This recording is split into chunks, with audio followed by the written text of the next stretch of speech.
Good evening, welcome to four sides, welcome to news twilight. నేను మీ అవినాష్ జనగామ. బులెటిన్ల ముందుగా headlines. Medak జిల్లాలో మంత్రి పర్యటన ప్రోటోకాల్లో ఉద్రిక్తత.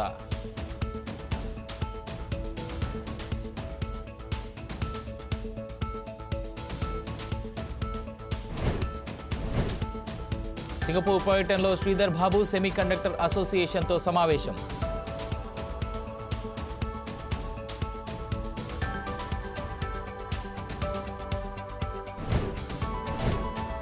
మైదుకూరులో సీఎం చంద్రబాబు పర్యటన, స్వచ్ఛ ఆంధ్ర ర్యాలీ.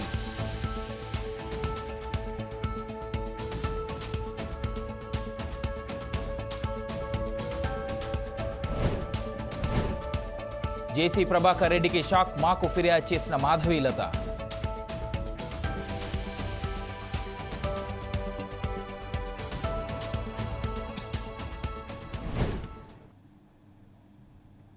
మెదక్ జిల్లా చేగుంట మండలం వడియారంలో మంత్రి కొండా సురేఖ పర్యటనలో ప్రోటోకాల్ వివాదం నెలకొంది. చెక్కుల పంపిణీ వేదికపైకి కాంగ్రెస్ పార్టీ నియోజకవర్గ ఇన్ఛార్జ్ చెరుకు శ్రీనివాసరెడ్డి రావడంతో దుబ్బాక ఎమ్మెల్యే కొత్త ప్రభాకర్ రెడ్డి అభ్యంతరం వ్యక్తం చేశారు. చిల్లర పనులు వద్దంటూ ఎమ్మెల్యే కొత్తకోట ప్రభాకర్ రెడ్డి కామెంట్ చేయడంతో కాంగ్రెస్ బీఆర్ఎస్ శ్రేణుల మధ్య గొడవ జరిగింది.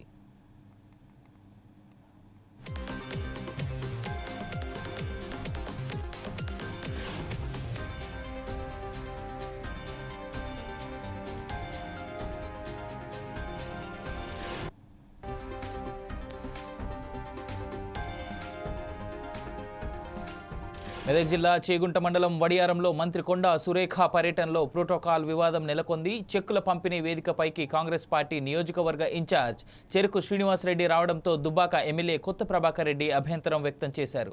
చిల్లర పనులు వద్దంటూ ఎమ్మెల్యే కొత్తకోట ప్రభాకర్ రెడ్డి కామెంట్ చేయడంతో కాంగ్రెస్ బీఆర్ఎస్ శ్రేణుల మధ్య గొడవ జరిగింది.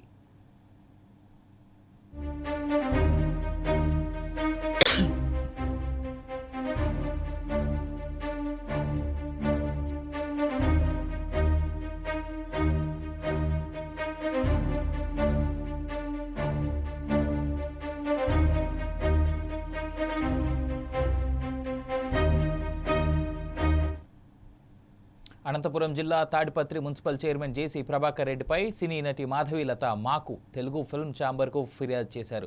ప్రభాకర్ రెడ్డి తన గురించి చేసిన వ్యాఖ్యలపై సినీ పరిశ్రమ స్పందించలేదు కాబట్టే మూవీ ఆర్టిస్ట్ అసోసియేషన్కు ఫిర్యాదు చేస్తున్నట్లు తెలిపారు. ప్రభాకర్ రెడ్డి తన గురించి దారుణంగా మాట్లాడారని అన్నారు. సినిమా వాళ్లపై ఆరోపణలు చేయడం సరైనది కాదని, ఆయన క్షమాపణలు చెప్తే సరిపోదని మండిపడ్డారు.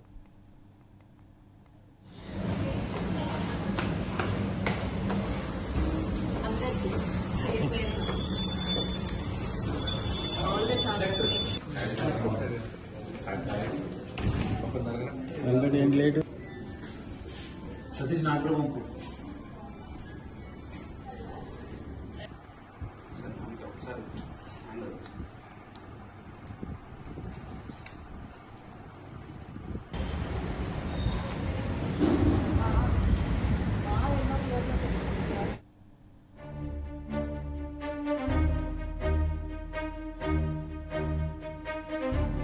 అనంతపురం జిల్లా తాడిపత్రి మున్సిపల్ చైర్మన్ జేసీ ప్రభాకర్ రెడ్డిపై సినీ నటి మాధవీలత మాకు తెలుగు ఫిల్మ్ ఛాంబర్కు ఫిర్యాదు చేశారు. ప్రభాకర్ రెడ్డి తన గురించి చేసిన వ్యాఖ్యలపై సినీ పరిశ్రమ స్పందించలేదు కాబట్టే మూవీ ఆర్టిస్ట్ అసోసియేషన్కు ఫిర్యాదు చేస్తున్నట్లు తెలిపారు. ప్రభాకర్ రెడ్డి తన గురించి దారుణంగా మాట్లాడారని అన్నారు. సినిమా వాళ్లపై ఆరోపణలు చేయడం సరైనది కాదని, ఆయన క్షమాపణలు చెప్తే సరిపోదని మండిపడ్డారు మాధవీలత.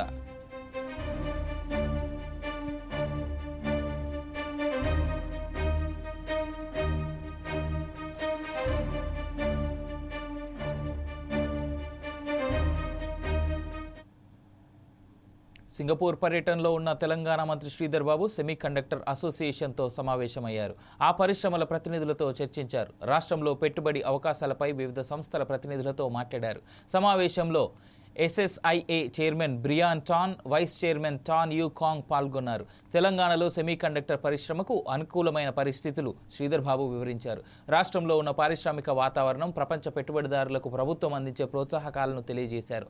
ప్రపంచవ్యాప్తంగా సెమీ కండక్టర్ పరిశ్రమ వేగంగా విస్తరిస్తున్న ప్రస్తుత పరిస్థితుల్లో తెలంగాణ రాష్ట్రం కీలకమైన కేంద్రంగా నిలుస్తుందని మంత్రి తెలిపారు.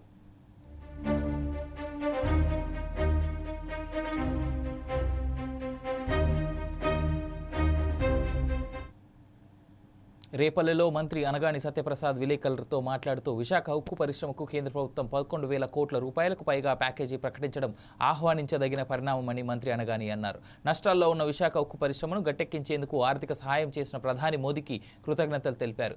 ఆంధ్రప్రదేశ్ను దేశంలోనే నెంబర్ 1గా నిలిపేందుకు సీఎం చంద్రబాబు కృషి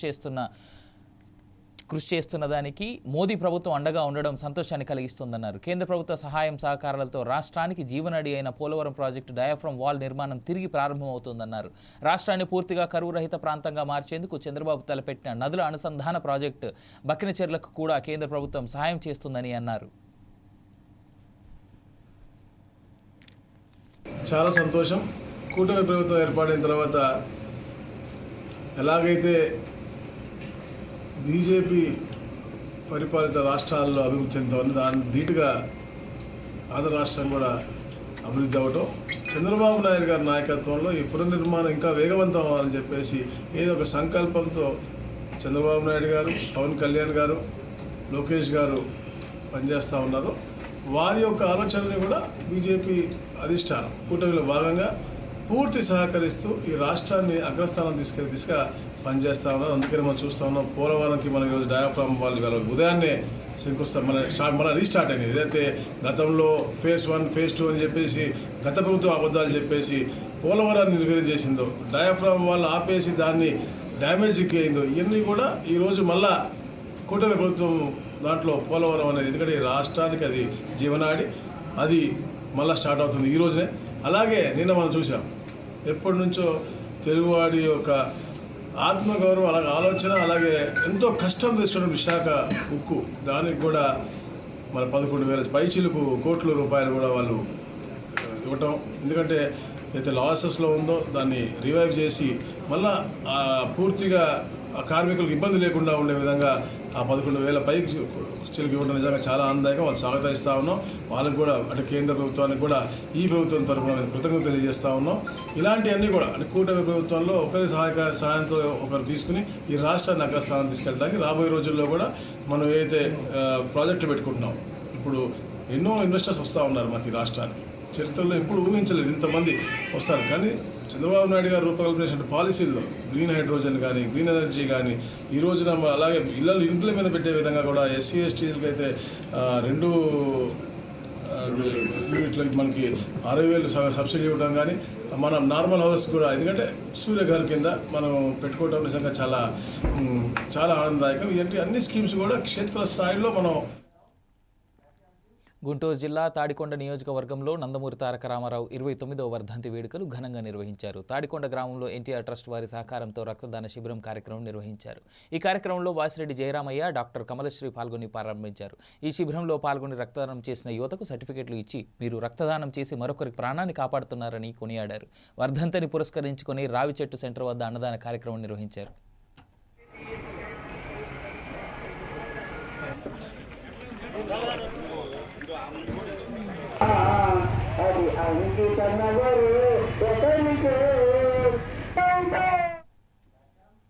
మైదుకూరులో నిర్వహించిన ఎన్టీఆర్ వర్ధంతి సభలో సీఎం చంద్రబాబు పాల్గొని ఎన్టీఆర్ విగ్రహానికి పూలమాల వేసి నివాళులు అర్పించారు. వైఎస్ఆర్ జిల్లా ఎన్టీఆర్ అంటే 3 అక్షరాలు కాదని అన్నారు. తెలుగువారి ఆత్మగౌరవం, పేదవాడి గుండెల్లో తీపి జ్ఞాపకం ఎన్టీఆర్ అని పేర్కొన్నారు. పేదవాళ్లకు పక్కా ఇల్లు నిర్మించింది ఎన్టీఆర్ అని అన్నారు. ఈ నెలాఖరులోనే వాట్సాప్ గవర్నెన్స్ తీసుకొస్తామని తెలిపారు. ఏ పని కావాలన్నా ఒక మెసేజ్ పెడితే చాలు, మీ సమస్యల పరిష్కారానికి ఆఫీసులకు వెళ్లే పని లేదని అన్నారు. మీ ముందుకే వచ్చి సమస్యలు పరిష్కరించే ఏర్పాట్లు చేస్తున్నామని ఈ సభలో చంద్రబాబు ప్రకటించారు. ఇక్కడే కడపలో 2,300 కోట్ల రూపాయలు కేంద్రం ఇచ్చారు. కొప్పర్తిని ఒక పారిశ్రామిక కేంద్రంగా తయారు చేసే బాధ్యత, మీకు ఉద్యోగాలు ఇప్పించే బాధ్యత నేను తీసుకుంటానని చెప్పి కూడా నేను మీకు తెలియజేస్తున్నా. ఇంకో పక్క స్టీల్ ప్లాంట్ కూడా ఉంది, దాన్ని కూడా పర్సూ చేస్తున్నాం. అది కూడా వస్తే ఈ జిల్లా ప్రగతి జరుగుతుంది. ఇంకో పక్క ఇది కాకుండా MSME పార్క్ ఒకటి ఇక్కడ పెట్టి ఇంత ఆఫీస్ ఉంది, దాన్ని ఎక్కడా మార్చడం లేదు. ఇక్కడే ఉంటుందని కూడా మీ అందరికి హామీ ఇస్తున్నా. నా ఆలోచన ఒకటి, ఒక ఇంటికి ఒక పారిశ్రామికవేత్త తయారు కావాలి. ఒకప్పుడు ఐటీ గురించి మాట్లాడా, ఇప్పుడు నేను మాట్లాడేది వన్ ఫ్యామిలీ వన్ ఆంటర్ప్రెన్యూర్. ఒకప్పుడు ఐటీ, ఇప్పుడు ఏఐ, ఆర్టిఫిషియల్ ఇంటెలిజెన్స్. మీ ఫోన్ లో మీరు ఏది కావాలన్నా, ఏ సజెషన్ కావాలన్నా తీసుకునే పరిస్థితి వచ్చేసింది. ఇంకా ఆఫీస్ పోయే పని లేదు. ఈ రోజే ఓపెన్ చేయాల్సింది కానీ కొన్ని కారణాల వల్ల చేయలేకపోయాం. ఈ నెల చివరిలోనే వాట్సాప్ గవర్నెన్స్ తీసుకొస్తున్నా. మీ సెల్ ఫోన్ లో మీకు ఏ పని కావాలన్నా ఒక మెసేజ్ పెట్టినా, మీరు మెసేజ్ పెట్టడం తెలియకపోతే మామూలుగా మీరు మాట్లాడినా మీకు ఆ పని చేసి పెట్టే బాధ్యత ఈ ప్రభుత్వం తీసుకుంటుంది. ఆఫీసులకు పోయే పని లేదు. ఆఫీసులే మిమ్మల్ని ఎదుర్కొంటూ వచ్చి మీరు ఎక్కడుంటే అక్కడ పనులు చేసే పరిస్థితి తీసుకొస్తామని కూడా మీకు తెలియజేస్తున్నా. ఇలాంటివి మీరు చూసినప్పుడు, ఇంకా కొన్ని విషయాలు వచ్చినప్పుడు, రోడ్డు వ్యవస్థ మీరు చూశారు, రాయలసీమలో ఎయిర్పోర్ట్లు చూశారు. ఇప్పుడే చూశారు మన ఎయిర్పోర్ట్ ను కూడా 250 కోట్ల రూపాయలతో టెర్మినల్ కూడా కడుతున్నారు. నేనే రన్వే కూడా ఇంప్రూవ్ చేయించాను. అప్పట్లో నేనే నైట్ ల్యాండింగ్ ఫెసిలిటీ పెట్టాను. 5 ఏళ్లు ఒక్క ఫ్లైట్ రాలేదు. ఇప్పుడు ఫ్లైట్లు ప్రారంభమైనాయి. భవిష్యత్తులో కడప కేంద్రంగా అనేక నగరాలకు కనెక్టివిటీ వచ్చే పరిస్థితి వస్తుంది. ఎక్కడికి వివిధ సర్వే నెంబర్లలో ప్రభుత్వ భూముల కబ్జాలపై చర్యలు తీసుకోకుండా సహకరిస్తున్న ఎంఆర్ఓను బదిలీ చేయాలని, ప్రభుత్వ భూములు కబ్జా చేసిన బీఆర్ఎస్ ఎమ్మెల్యే, ఎమ్మెల్సీ, ఇతర కబ్జాదారులపై క్రిమినల్ కేసు నమోదు చేసి ప్రభుత్వ భూమిని కాపాడాలని దుండిగల్ ఎంఆర్ఓ కార్యాలయం ముందు ధర్నా చేశారు. ఓపెన్ లెటర్ కార్యాలయం డోర్ కట్టి నిరసన తెలిపారు. దుండిగల్ మండలం పరిధిలో గత సంవత్సర కాలంగా పనిచేస్తున్న ఎంఆర్ఓ వచ్చిన నాటి నుంచి గత ఎంఆర్ఓల మాదిరిగానే ప్రభుత్వ భూముల ఆక్రమణ, అక్రమ నిర్మాణాలపై కఠిన చర్యలు తీసుకుని కాపాడకపోవడమే కాకుండా గత ప్రభుత్వంలో ప్రజాప్రతినిధులుగా ఉన్న టీఆర్ఎస్ నాయకులకు సహకరించడం మరియు ఫిర్యాదులు చేసినా కొన్నిటిపై నామమాత్రపు చర్యలు తీసుకోవడం, చివరికి బీఆర్ఎస్ కార్యాలయం 20 గుంటల ప్రభుత్వ భూమి రోడ్డు కోసం ఆక్రమించుకొని నిర్మించుకున్న చర్యలు తీసుకోకుండా తప్పుడు రిపోర్ట్ ఇవ్వడం, బీఆర్ఎస్ ఎమ్మెల్సీ, ఎమ్మెల్యే చెప్పినట్టు రిపోర్ట్ ఇవ్వడంపై పూర్తి స్థాయిలో విచారణ జరిపి తక్షణమే దుండిగల్ ఎంఆర్ఓను మార్చాలని, శాఖాపరమైన చర్యలు తీసుకోవాలని ధర్నా నిర్వహించారు.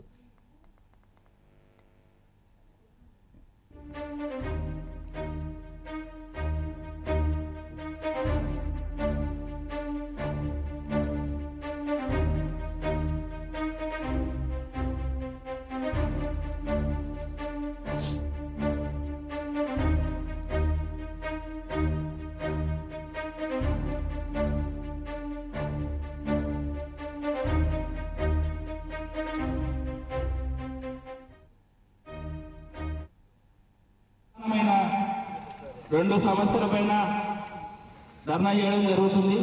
ఒకటి, గత నెలలోనే ఏదైతే బీఆర్ఎస్ కార్యాలయం, జిల్లా కార్యాలయంలో అప్పటి బీఆర్ఎస్ ప్రభుత్వం అప్పనంగా ప్రభుత్వ భూములు సర్వే నెంబర్ 120/3లో కేటాయించింది.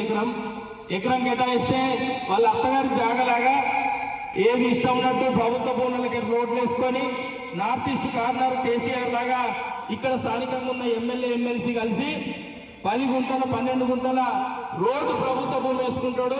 ఇష్టం ఉన్నట్టు పార్కింగ్ చేసుకుంటాడు, ముందు పార్క్ చేసుకుంటారు. టీఆర్ఎస్ కార్యాలయము ఏదైతే సౌత్ సైడ్ గేట్ పెట్టుకోవాల్సింది పోయి నార్త్ ఈస్ట్ కార్నర్లో గేట్ పెట్టుకోవడానికి వాళ్ళు అయ్యే జాగీర్ లాగా రోడ్డు వేసుకుంటారు. దానికి తప్పుడు రిపోర్టు ఏదైతే ఎంఆర్ఓ మేము కొట్లాడంగా చర్యలు తీసుకోకుండా సహకరించడమే కాకుండా మేము ఆర్టీఐ అడిగితే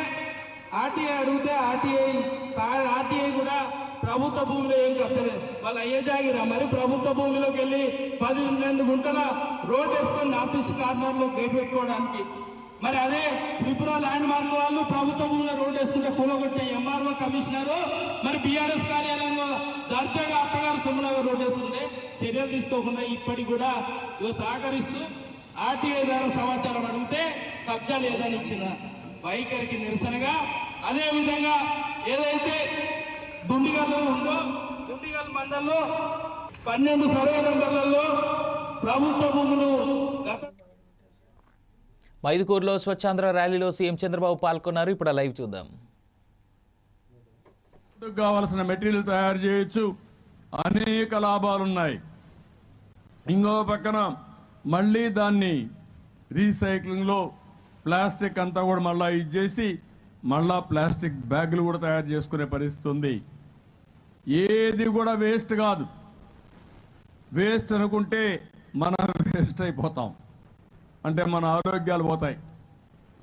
దీన్ని కరెక్ట్గా చేయగలిగితే ఏదైనా సరే మనకు మెరుగైన ఫలితాలు వస్తాయి. ఇది నాకు నచ్చిన పని, మనసు పెట్టి పనిచేస్తా. రాష్ట్రంలో ఉండే 5 కోట్ల మంది కూడా ముందుకొస్తే మనం అనుకున్నది జయప్రదం అవుతుందని చెప్పి మరొక్కసారి మీ అందరికీ విజ్ఞప్తి చేస్తున్నాను. ఇంకో పక్కన 100% scientific treatment, solid waste management చేస్తాం. దీనికి కూడా డేట్ పెట్టుకున్నాం. దీనికి మీరు చూస్తే 2025 అక్టోబర్ లోపల దీన్ని పూర్తి చేస్తాం. ఓసారి శ్రద్ధ ఉండాలి. తెలుగుదేశం పార్టీ ఇంత మునుపు అధికారంలో 2014-19 ఉన్నప్పుడు స్వచ్ఛ ఆంధ్రప్రదేశ్కి ఒక వారం పెట్టి పెద్ద ఎత్తున కార్యక్రమాలు చేసాం, నెలవారీగా ప్రతి నెల. దానివల్ల చాలా ఫలితాలు వచ్చాయి. కానీ ఇటీవల కాలంలో మీరు చూస్తే పట్టణ ప్రాంతాల్లో 85 లక్షల మెట్రిక్ టన్నులు చెత్త పేరకపోయింది. నేను మచిలీపట్నం వెళ్ళాను. 4 రోడ్లు క్రాస్ అయ్యే సెంటర్లో దగ్గర కొన్ని వేల మెట్రిక్ టన్నులు పక్కనేసి గుట్టలుగా తయారయ్యే పరిస్థితి వచ్చింది. వర్షం పడితే అదంతా మగ్గిపోయి ఆ వాసన ఆ ప్రాంతంలో ఉండే వాళ్ళ ఇళ్ళకి ఎంత భయంకరంగా వస్తుందో, అంటువ్యాధులు వస్తాయో మనం ఆలోచించుకోవాలి. ఆ నీళ్లన్నీ పైన వర్షం పడినప్పుడు ఆ బురద కానీ మురికి కానీ భూగర్భ జలాల్లో కలిసిపోయి ఆ ఏరియా కలుషితమైపోయే పరిస్థితి వస్తుంది. దానివల్ల మనం తాగే నీళ్లు కలుషితమైన నీళ్లు తాగే పరిస్థితికి వస్తాం. ఒక పక్కన గాలి కలుషితం అవుతుంది, మనం పీల్చే గాలి. మన తాగే నీళ్లు కలుషితం అవుతాయి. అలాంటి నీళ్లు వాడి పంటలు చేస్తే మన ఆహారం కూడా కలుషితమైన ఆహారం వచ్చే పరిస్థితి వస్తుంది. ఇవన్నీ కూడా క్లీన్ చేస్తున్నాం. నేను మున్సిపల్ అడ్మినిస్ట్రేషన్కి ఒకటే ఆదేశాలు ఇచ్చాను. అక్టోబర్ 2వ తారీఖు లోపల 100% పాత చెత్త వదిలించుకోవడమే కాకుండా కొత్తగా కూడా ఇంటింటికి పోయి కలెక్ట్ చేసే మెకానిజానికి శ్రీకారం చుట్టమని చాలా స్పష్టంగా మున్సిపల్ అడ్మినిస్ట్రేషన్కి ఆదేశాలు ఇచ్చాను. అవి కూడా కంప్లీట్ చేస్తాం. ఇంకో పక్కన మీరు చూస్తే ఎక్కడికక్కడ అక్టోబర్ 26కి రోడ్డు మీద చెత్త కూడా లేకుండా, కాగితం కూడా కనపడకుండా చేసే పరిస్థితికి వస్తాం. నేను హైదరాబాద్లో మీరు చూశారు, నేను ముఖ్యమంత్రిగా ఉన్నప్పుడు సైకిళ్లు పెట్టాను. ఎక్కడన్నా తెల్లవారితో క్లీన్ చేస్తాం. మన వాళ్ళు కొంతమంది రోడ్డు మీదకి వచ్చి షాపులు పోయి ఎక్కడ ఒక వస్తువు తీసుకున్నప్పుడు మళ్ళా రోడ్డు మీద కాగితాలు వేస్తారు. అవి కలెక్ట్ చేయడానికి 2-3 కిలోమీటర్లకు ఒక మనిషిని పెట్టాను. అంటే కలెక్ట్ చేస్తే మీలో కొంతరికైనా పరివర్తన మారుతారు, దీనివల్ల ఉపయోగపడుతుందని కూడా చేశాం. అన్ని ప్రయోగాలు చేశాం. కానీ ఈరోజు భారతదేశం మొత్తం స్వచ్ఛ భారత్ వైపు ముందుకు పోయినప్పుడు మనం అగ్రస్థానంలో ఉండాల్సిన అవసరం ఉంది. ఇంకో పక్కన 2027 అక్టోబర్ కంతా వాటర్ మేనేజ్మెంట్, వేస్ట్ మేనేజ్మెంట్ అంతా కూడా లిక్విడ్ వేస్ట్ మేనేజ్మెంట్ కింద మొత్తం ఈ నీళ్లన్నీ కూడా చేసే పరిస్థితి వస్తుంది. నేను ఇక్కడికి వచ్చినప్పుడు నేను ఒక విషయం ఇక్కడ చూశాను. ఇక్కడికి వచ్చినప్పుడు నేను మైదుకూరుకు వచ్చాను. మొదటి ప్రారంభం చేశాను. మా కలెక్టర్కి మా మున్సిపల్ అడ్మినిస్ట్రేషన్కి ఒకే మాట చెప్పాను. ఎమ్మెల్యే కూడా ఉదయం నుంచి నా వెనకాల పడుతున్నాడు, మళ్ళీ ఒక లవ్ లెటర్ ఇచ్చాడు ఇప్పుడే, నాకు అది చేయండి ఇది చేయండి అని. కాబట్టి నేను ఎక్కడికి వచ్చినా నేను వచ్చి వెళ్ళిన తర్వాత మార్పు కనపడాలి. అదే సిబిఎన్ మార్క్. ఎక్కడున్నా మార్పు అనేది కనపడాల్సిన అవసరం ఉంది. నేను అందుకే మా వాళ్ళని అడిగాను, ఎన్ని రోజులు అవుతుంది టోటల్గా ఎక్కడెక్కడైతే చెత్త కానీ మట్టి కానీ రాకుండా రోడ్లన్నీ కంప్లీట్ చేయాలి, సిమెంట్ రోడ్లన్నీ కూడా పూర్తి చేయాలి. ఎన్ని కిలోమీటర్లు ఉందంటే మైదుకూర్ టౌన్లో 7 కిలోమీటర్లు ఉంది. గ్రామీణ ప్రాంతాల్లో మున్సిపాలిటీకి వచ్చినటువంటి కొన్ని గ్రామాలు వచ్చాయి, అక్కడ కూడా ఒక 5 కిలోమీటర్లు అని చెప్పారు. మొత్తం 12 కిలోమీటర్లు కూడా సిమెంట్ రోడ్డు కానీ బీటీ రోడ్డు కానీ వేసే బాధ్యత తీసుకుంటాం. ఎంత ఖర్చు అయినా ఖర్చు పెట్టి పూర్తి చేస్తాం. రెండోది డ్రైనేజ్. మా మున్సిపల్ సెక్రటరీ గారు చెప్తున్నా, మొత్తం మైదుకూరుని ఒక మోడల్గా తీసుకొని ఒక రికార్డు టైంలో 100% ఈ యొక్క వాటర్ మనం మునిగినీరంతా కూడా ట్రీట్మెంట్ ఇచ్చి మళ్ళీ ఆ నీళ్లు చెరువులకు పెట్టినా బావుల్లో పెట్టినా స్వచ్ఛంగా ఉండేట్టుగా చేయమని చెప్పాను. అది కూడా వాటర్ ట్రీట్మెంట్ ప్లాంట్ కూడా పెట్టేస్తారు. అది కూడా పూర్తి అవుతుందని చెప్పి నేను మీకు తెలియజేస్తున్నా. ఇంకో పక్కన చూస్తే తెలంగాణ భవన్లో హరీష్ రావు మాట్లాడుతున్నారు. ఇప్పుడు ఆ లైవ్ చూద్దాం.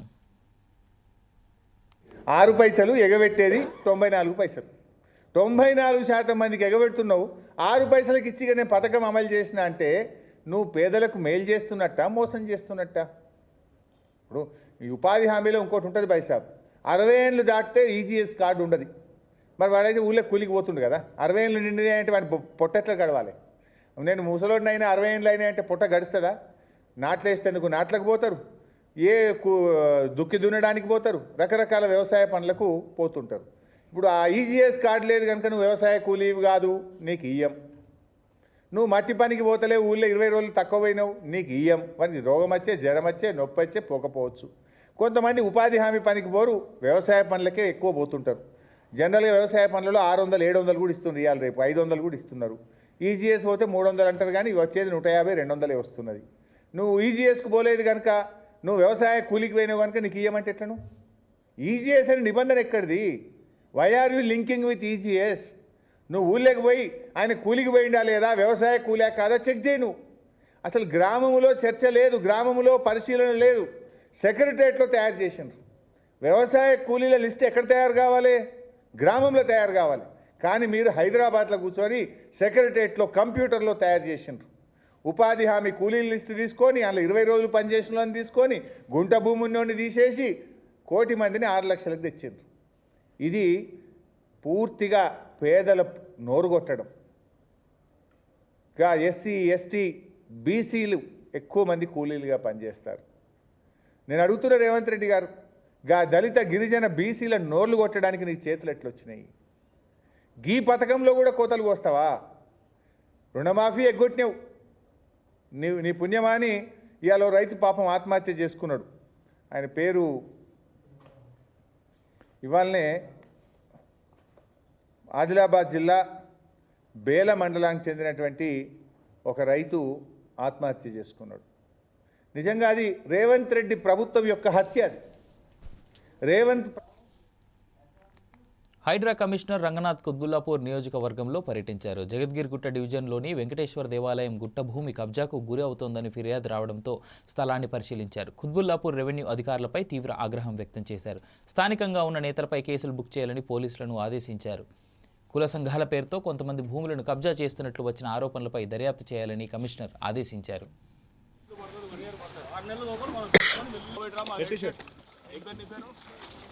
హైడ్రా అధికారుల బృందం అండ్ ఇక్కడ స్థానిక అధికారులు వివిధ డిపార్ట్మెంట్ నుంచి, ఎండోమెంట్స్ నుంచి, పోలీస్ నుంచి, ఇతర రెవెన్యూ, ఇతర విభాగాల నుంచి అండ్ స్థానికంగా ఉన్న కొంతమంది నాయకులు, వీళ్ళందరి ఆధ్వర్యంలో ఒక కంప్లైంట్ మాకు వచ్చిన ఏదైతే గనక ఇక్కడ ఈ గోవిందరాజు స్వామి ఆలయం జగద్గిరిగుట్ట ఈ కుత్బుల్లాపూర్ నియోజకవర్గంలో ఇక్కడ ఈ ఏదైతే ఉన్నదో ముందు కొలను, అది ఏదైతే గుండం ఉన్నదో దాన్ని కబ్జా అవుతున్నది అనేటువంటిది ఒక వీడియో నరహరి గారు అక్కడ అయ్యగారు వారు పోస్ట్ చేసింది, అది మాకు దృష్టికి రావడం జరిగింది. ఈ నేపథ్యంలో ఇక్కడికి వచ్చి అధికారులందరితో కూడా మేము ఇక్కడ వెరిఫై చేశాము. ఇన్స్పెక్ట్ చేసినప్పుడు ఇక్కడ ఈ గోవిందరాజు స్వామి ఈ ఆలయానికి సంబంధించిందే కాకుండా, అంటే భూములు, దీనికి సంబంధించిన భూమినే కూడా కాకుండా ఇదంతా ఎండోమెంట్స్ ల్యాండ్, లేకపోతే ఇది గవర్నమెంట్ ల్యాండ్. బేసికల్గా ఎండోమెంట్స్ వాళ్ళకు కూడా అది అలాట్మెంట్ ఇంకా ప్రాపర్గా జరిగినా కానీ కూడా ఇది గవర్నమెంట్ ల్యాండ్. సో ఈ ల్యాండ్ని ఎవరికి వాళ్ళు కబ్జాలు చేసుకుంటూ చేస్తున్నారనేది కంప్లైంట్. ఇక్కడ ఉన్నటువంటి వెంకటేశ్వర స్వామి ఆలయం దాన్ని కూడా చూసాము. దాని వెనకాల చుట్టుపక్కల కూడా రకరకాల కుల సంఘాల అన్న పేరుతోటి కూడా కబ్జాలు చేసినారని ఇక్కడ స్థానికంగా ఉన్నటువంటి అన్ని పార్టీల నాయకులు, ఇక్కడ స్థానికంగా ఉన్న ప్రజలు కూడా అందరూ కూడా చెప్పడం జరిగింది.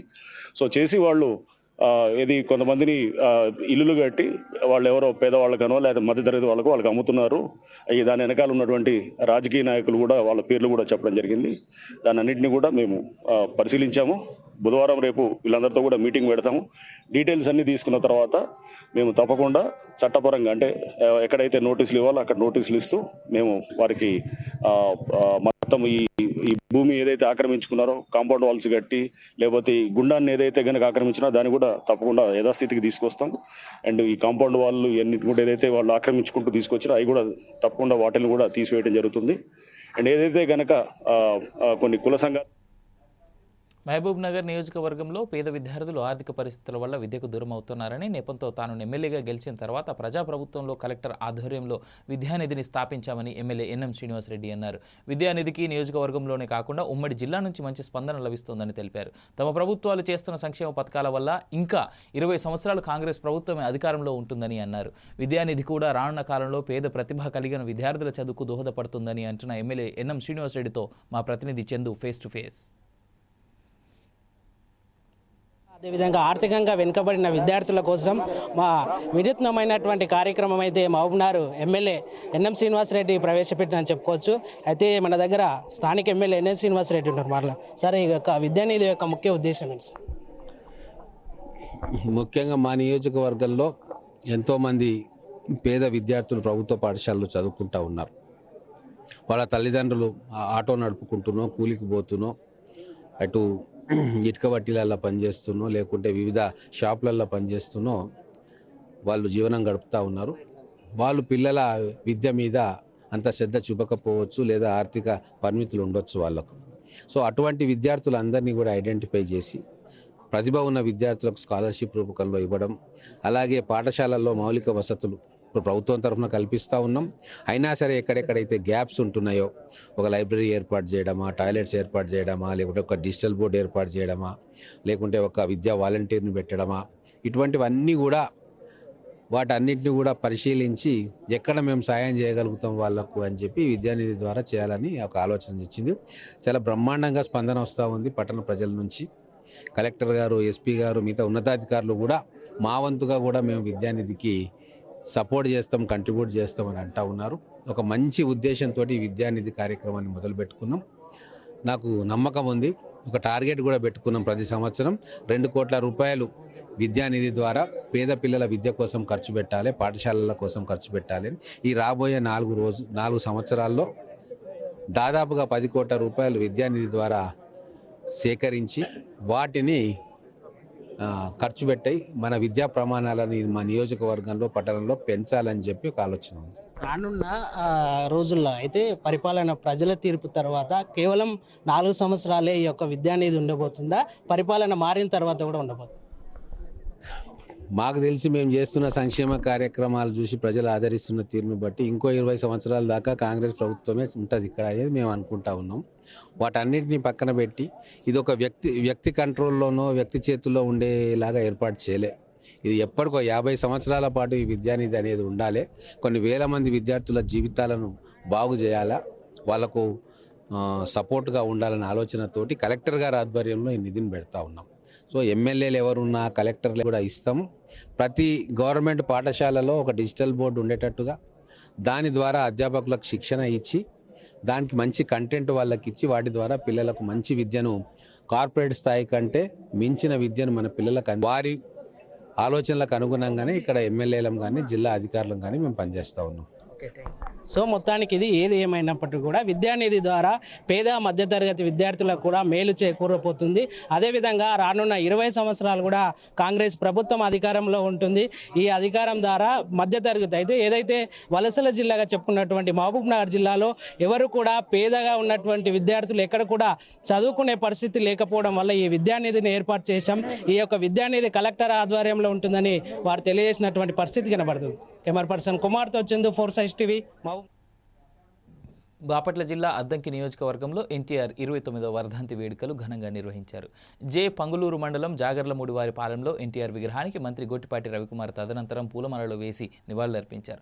అద్దంకి మండలం సింగరకొండ పాలెంలో 10 లక్షలతో పూర్తి చేసుకున్న సీసీ రోడ్ సైడ్ డ్రైన్ నిర్మాణ శిలాఫలకాలకు గ్రామంలో మంచినీటి ఆర్ఓ ప్లాంట్ ఓపెన్ చేశారు. పలు సమస్యలతో మంత్రి వద్దకు వచ్చిన అర్జీదారుల నుండి వినతి పత్రాలు మంత్రి స్వీకరించారు.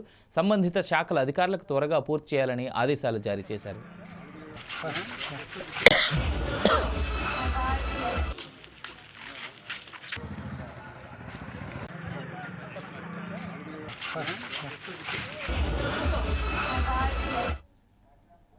రాష్ట్ర ప్రభుత్వం తక్షణమే ప్రభుత్వ ఉద్యోగుల పదవీ విరమణ వయస్సును 61 సంవత్సరాల నుంచి 58 సంవత్సరాలకు తగ్గించాలని ఓయూజేఏసీ ప్రెసిడెంట్ మోతీలాల్ నాయక్ రాష్ట్ర ప్రభుత్వాన్ని డిమాండ్ చేశారు.